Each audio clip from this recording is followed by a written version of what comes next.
Evening, how you doing? I hope you're staying safe and well wherever you are. It's just gone 9 o'clock here in Portstewart in Northern Ireland, and I'm going to continue with my book readings as I have been doing over the past few weeks.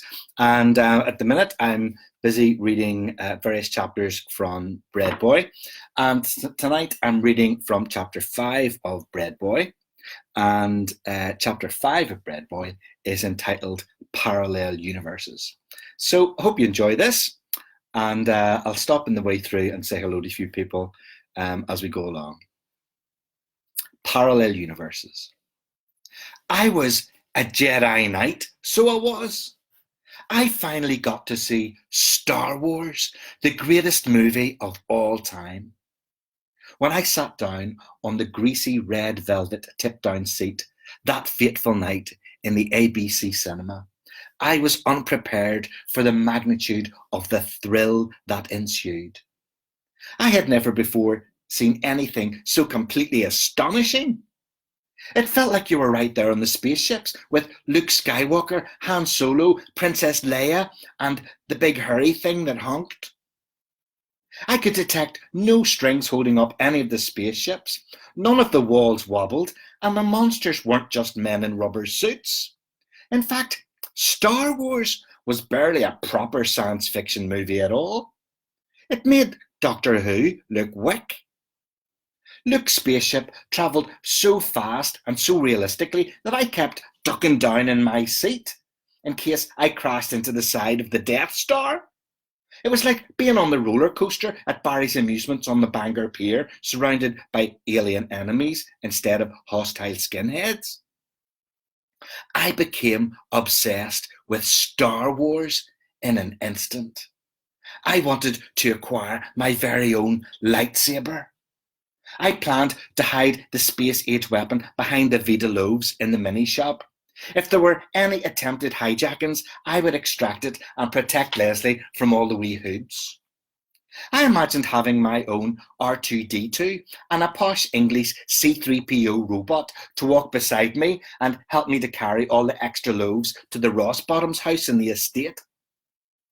I longed for the Force to be with me in case bread boys were made legitimate targets by the provos from the dark side.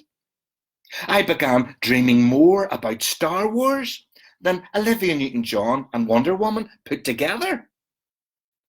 One Saturday morning, Leslie caught me on in the back of the van using a long, crusty bap as an improvised lightsaber. I'd been imagining that I was Luke Skywalker and Leslie was Obi-Wan Kenobi. Big Duff was Darth Vader, and he had captured Judy Carton, who was Princess Leia, and he was hiding her in the Death Star in the derelict flats on the estate. Leslie looked at me and cocked his head to one side in confusion at the strange vroom noise I made as I swung the crusty bap. He obviously had no idea what a Jedi Knight was. "Come here till I tell you, son," said Leslie. "Catch yourself on." "May the Force be with you," I replied with a cheeky smile. "Yes, brother, God bless you too. Praise the Lord," replied Leslie with no trace of irony. As a Jedi Knight, I could travel to a whole new universe a long time ago and far, far away. It seemed that all my heroes travelled to parallel universes. Captain James T. Kirk and Mr. Spock with the pointy ears had ventured to parallel universes even more times than I had boldly gone to the caravan site in Malai. The Tomorrow People on UTV were always jaunting to one parallel universe or another with their amazing teleporting belts. And Doctor Who slipped in and out of parallel worlds in the TARDIS, as niftily as my big brother sneaked in and out of the bookies on the Woodvale Road. Now that I was all grown up, I was aware that I too frequented parallel universes, and without the use of dilithium crystals. On weekdays, I went to school at Belfast Royal Academy with middle classmates who got chauffeured in their daddy's new Rovers to discos at the rugby club where they served chicken vol au vents and cheese cubes on cocktail sticks. But at the weekends, I inhabited a different world. The Ormo mini shop, where customers went down the Shankill in a black taxi to purchase pasty suppers and pickled eggs in Beatty's fish and chip shop. Then, as if this wasn't enough to contend with, I had to deal with another two parallel universes, Planet Protestant and Planet Catholic. I lived on the Shankill, and on the other side of the peace wall was the enemy territory of the Falls. Inhabitants of these two alien worlds rarely crossed the divide. We were like Romulans and Klingons, but with normal heads and Belfast accents. Catholics and Protestants learnt two different histories in separate schools. We played different sports and supported opposite teams. We were taught to love our neighbours, but not necessarily our enemies, in separate churches. And we got 5-minute bomb warnings to evacuate different pubs. I myself had very little idea about the shape of the world on the other side of the peace wall, although I was very curious about what it was really like over there. I sometimes wondered if they had a Catholic Ormo mini shop on the other side, and if the Breadboy was called Seamus. I wondered if Seamus was allowed to sell potato bread and soda bread from Ulster Fry, because the Ulster part made it sound much too Protestant for the provost to allow it on the Falls Road. Now and again, I caught a glimpse of life on Planet Catholic. My mother took all 3 of her sons to a big barber shop in Castle Street at the very bottom of the Falls Road, and we got our hair cut with Catholics. She never articulated the words, but it was very clear that she trusted these barbers to get very close to our Protestant necks with scissors and razors. On one occasion, a careless young barber nicked my ear with scissors and drew blood, but there was no suggestion that this had been a sectarian attack. As I sat in the barber's chair and watched my shorn locks hit the floor, I noticed how my Protestant hair was then swept up and mixed with the Catholic hair of the other customers. Black and brown hair, ginger and blonde hair, Catholic and Protestant hair, all brushed together into great ecumenical piles in the corner. At one such shearing, we bumped into wee Teresa from the Falls Road with her 3 sons who were about the same age as us. Mommy had sewed trousers with wee Teresa in a suit factory before the Troubles. The 6 boys examined each other inquisitively, as if we were looking into some cross-community mirror. Meanwhile, wee Teresa whispered to my mother that sure, half the women on the Falls Road still buy all their knitting wool in Mrs. Quinn's wool shop on the Shankill. My mother nodded knowingly and added that it was terrible all that was going on, so it wasn't sure. It's a small minority on both sides that's causing all the trouble, so it was. It occurred to me that perhaps the women of the Falls and the Shankill were secretly crossing these forbidden boundaries for wool and haircuts all the time, as if they were the tomorrow people. So I'll continue with this story from Breadboy. I keep getting mixed up. I'll continue with this wee story from Breadboy, but I want to say hello to a few people who's with us tonight. Hello, Norma Fleming in Aylesbury. Good to have you along. Hello, Evelyn Brown. Nice to have you along. Who else is here? Hi, Dee Smith and Robbie Lee in Carrick. Hi, Nigel McComb and Alan McLean. And hello, Anne Marie. I'm glad you're enjoying it, Jim Poole. The lovely Leslie from up the country, who's upstairs as I'm doing this one tonight. Marty McCauley, one of Macaulay clan in the US. Good to have you, Marty. Anne Riding and Damien in Scotland. Hiya, Ruth. And hello, Laurie, my lovely cousin Laurie in Edinburgh as well. Hope you're all safe and well there. Elaine Bonner says, hi, when you say people's name on this, I always think of Romper Room. So I can see Ruth, and I can see Laurie, and I can see Elaine. And I can see you. Caught live reading tonight, says Dee Smith, rather than playing catch up. Oh, glad you're watching it live, Dee. Hope you enjoy it. Hello, Alan Campbell. Lovely to have you with us tonight. And Chris McMahon and Breeze Buckner. Those books are on the way. Hopefully, they'll be arriving in the next week or so. Breeze. Karen Shire. Always wonderful to listen from a wee expat Belfast girl. Lovely to have you, Karen. Alan McLean. For anyone who's just logged in, make sure they know which Leslie he's referring to. Oh, yes. The lovely Leslie from up the country is my wife. Leslie McGregor is the bread man. Big difference between those two. Has to be pointed out. Yeah. Oh, you're listening in USA time 9 tonight. Breeze, hope you enjoy it when you're listening later. Hello, Gillian and Andy as well. So anyway, I'll keep going in chapter 5 of Breadboy. So I've been talking about the parallel universes that I'm experiencing on the Shankill and at school in 1977. It may have been impossible for me to visit the alien world on the other side of the peace wall, but I was able to compare the parallel universes of grammar school and the Shankill Road at will. In one universe, I was an insignificant schoolboy who couldn't even play rugby. In another world, several black taxi stops away, I was an exceptional bread boy with much admired customer service competencies. It was like being Clark Kent one day and Superman the next. Although I didn't own a pair of red underpants, and even if I did, I would never have worn them over the top of my flared jeans because my big brother would have slagged me forever. From Monday to Friday, I was a mild-mannered swat at BRA. But on Saturday mornings, I was transformed into an Ormo superhero.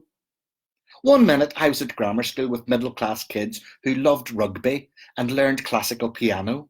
And the next minute I was back home with customers who loved Linfield and learned the accordion.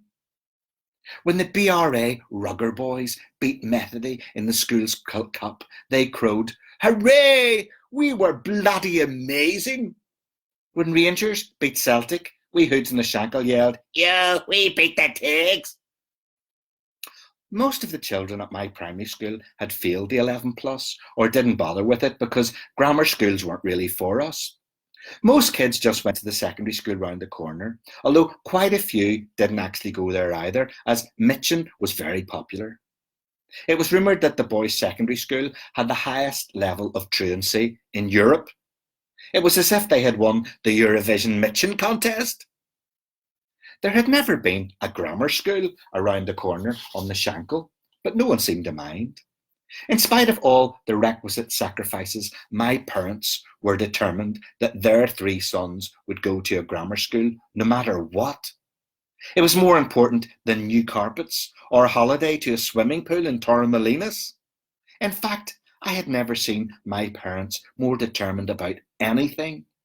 I suspected they might even have allowed a united Ireland if it meant their children got to grammar school. And there was no bigger sacrifice than that. "No son of mine is going to end up working in no filthy foundry," was my father's mantra.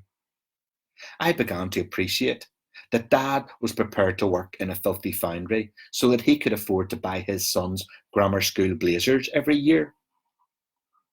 On the Shankill, I was rich because I lived in a semi-detached house with central heating and a rose bush in the front garden. My father was a respected foreman in the foundry and he could afford a car. In BRA, I was poor because I didn't live in a detached house with an avocado bidet and a flowering cherry tree in the side garden. My father was a mere factory worker who drove a rusty respray. On the Shankill, we hoods called me a fucking college snob, while at BRA, the Rugger boys called me a bloody Shankill pleb. As a bread boy, I was rich because I could afford to buy cassettes with my bread tips. But as a schoolboy, I was poor because I couldn't afford to go on ski trips. Of course, ABBA were correct as usual when they said, "Money, money, money, it's a rich man's world." Benny and Bjorn didn't just write good tunes, they understood the social and economic problems of the world as well. It must have been a Swedish thing. There were some advantages to living in 2 different worlds when you had expert knowledge of both. It was as if I could travel freely through time and space vortex and have brave adventures across the galaxies. At BRA, I took great pleasure in explaining to an ignorant Timothy Longsley the engineering for building a brilliant bonfire. On the other hand, during a Westy disco trip to a chippy in Donaghadee, I tried to educate Titch McCracken on how to hold a fork properly. He threw it at me. You see, one universe was well ordered with plenty of rules and resources, while the other universe was slightly chaotic with more fun and fighting. Now that I was nearly shaven, I began to feel torn between these two worlds. It reminded me of your woman on Top of the Pops singing about torn between two lovers. I wondered if one day I would have to choose between these two universes. Should I stay on the upper shankle, or should I leave and come up in the world? I loved home, but if you went to university or got a good job in the bank, you were supposed to leave the shankle to go and live in posh Glengormley or swanky Bangor, because it showed everyone how well you were doing. Mrs. Grantson had definitely chosen to leave. Some Saturday morning she ordered extra potato bread to post to him at university in England, along with a box of potato cheese and onion crisps. Apparently, this unique Ulster fare was not immediately available in England. Mrs. Grant sometimes cried when telling anyone who would listen about her son Samuel being at university in England. She said she was crying with pride, but I think she was just missing him. Mrs. Dunn's husband had disappeared to England with a cravat and his Shirley Bassey records, and he never came back. Mrs. Dunn said people accepted Mr. Dunn better in England. This confused me because I thought Shirley Bassey was from Wales. At BRA, our headmaster recommended that we all go to university in England or Scotland to broaden our horizons. But I noticed that of all the big brothers and sisters of my classmates who went to university across the water, very few ever came back. Sometimes I felt like I belonged more in one universe than the other. But as I got older, there were times where I felt I didn't belong in either. Thankfully, one phenomenon was breaking through all barriers dividing these parallel universes. It was, of course, Saturday Night Fever. Nobody asked John Travolta if he wanted a united Ireland or not, and discos were taking off everywhere in Belfast. All of a sudden, out of nowhere, like a brick appearing over the peace wall, there was even talk of a school disco at BRA. This was unheard of. There had never been a disco at our prestigious grammar school before. One year, the school choir was allowed to sing a Simon and Garfunkel song, but that was about as rock and roll as we were permitted. This dipping of the musical department's toe into the water of popular music proved controversial. Martin Patterson's parents complained that Bridge Over Troubled Water was a song about taking heroin and claimed we were all going to turn into drug addicts. Well, I informed my father of the Pattersons' concerns about the addictive evils of Simon and Garfunkel. He said cryptically, "Just goes to show you, son, money people aren't always clever people." Our school had hitherto been much too clever for pop music, but now the Bee Gees had single-handedly smashed the ban. In the same way, I was certain their high-pitched voices would smash a glass tumbler. Thomas O'Hara whispered the startling news of the disco to me one day in chemistry class during litmus tests. Frankie Jones was still reeling from hearing Thomas talk about pH balance instead of pH balance. Evidently, he had never sat beside a Catholic before. My mind and my eyes turned immediately to Judy Carton. She was sitting across the classroom, dipping litmus paper into a test tube with utmost grace. I could never have invited Judy to the Westie, but a respectable school disco in the dinner hall with no smuggled vodka would be the perfect setting for our relationship to blossom. With Miss Kelly's stooped back still turned, Frankie whispered across the classroom to Timothy Longsley, "There's going to be a school disco, so there is. Proper lumbering in the dinner hall and all." "So what?" snorted Timothy. "You not going?" inquired Frankie. "Wise up, Jones," replied Timothy. This was very good news. I didn't like the way Judy was now helping Timothy to spell chemical compounds. I resented it when she pointed across the desk at his errors with her elegant fingers. Timothy did not deserve to have his exercise book touched by such loveliness. His typically arrogant rejection of the disco was most welcome. No Timothy meant no competition. I would have Judy all to myself. I just had to work out how to speak to her first. I was on very solid ground with the disco. After all, I'd been going to the Westie every Saturday night for years now. I could dance almost like Travolta, even on top of the chewing gum, and I knew all the rules about fast dances and slow dances. I instinctively knew to ask a wee girl up for a fast dance 2 records before the next slow dance. She would stay up on the dance floor and fall into my arms as soon as the DJ introduced How Deep Is Your Love. No one else in my class had such experience in the do's and don'ts of disco. Just like my superior knowledge of freshly baked Ormo produce, no one in the whole form could possibly be my equal in the art of disco. Frankie Jones had never been to a disco in his life. "Can you give a wee girl a feel on the dance floor?" he asked. I did not dignify this question with an answer. I was too busy dreaming of being crowned the disco king. I would show those rugger boys a thing or two about how to be a real man without the use of balls and tackles. Just as my daydream began, the fire alarm went off. It wasn't a fire drill. This was the real thing. Either someone in the classroom next door had placed a school scarf too close to a Bunsen burner, or this was yet another bomb scare. We had bomb scares in school all the time, but fortunately they were usually hoaxes. I wasn't sure whether it was the IRA or an unsuccessful O-level pupil phoning in all the bomb warnings, but this was Belfast and the teachers weren't taking any chances.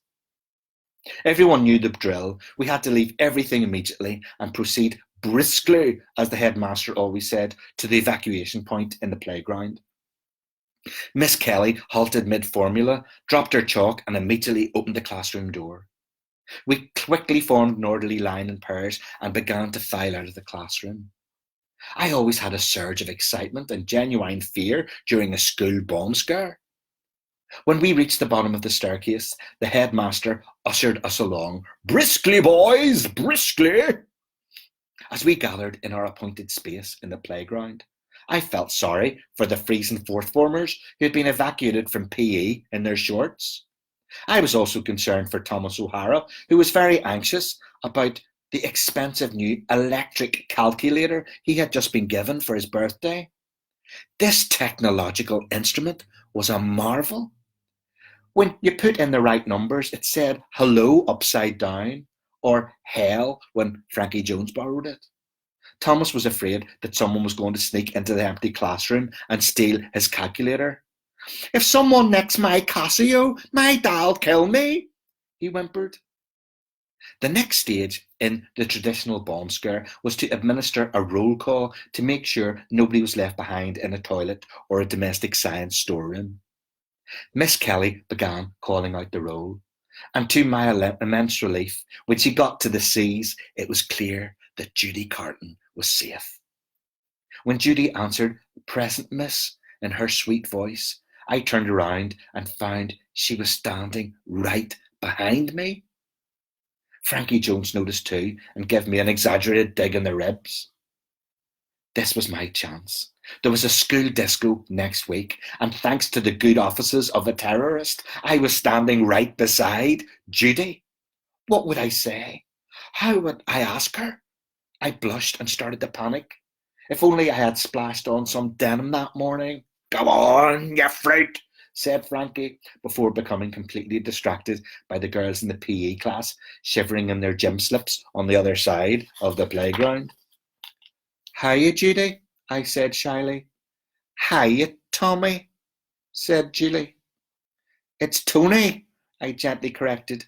Judy blushed. "Are you coming to the school disco next week?" I asked. "Yes," responded Judy.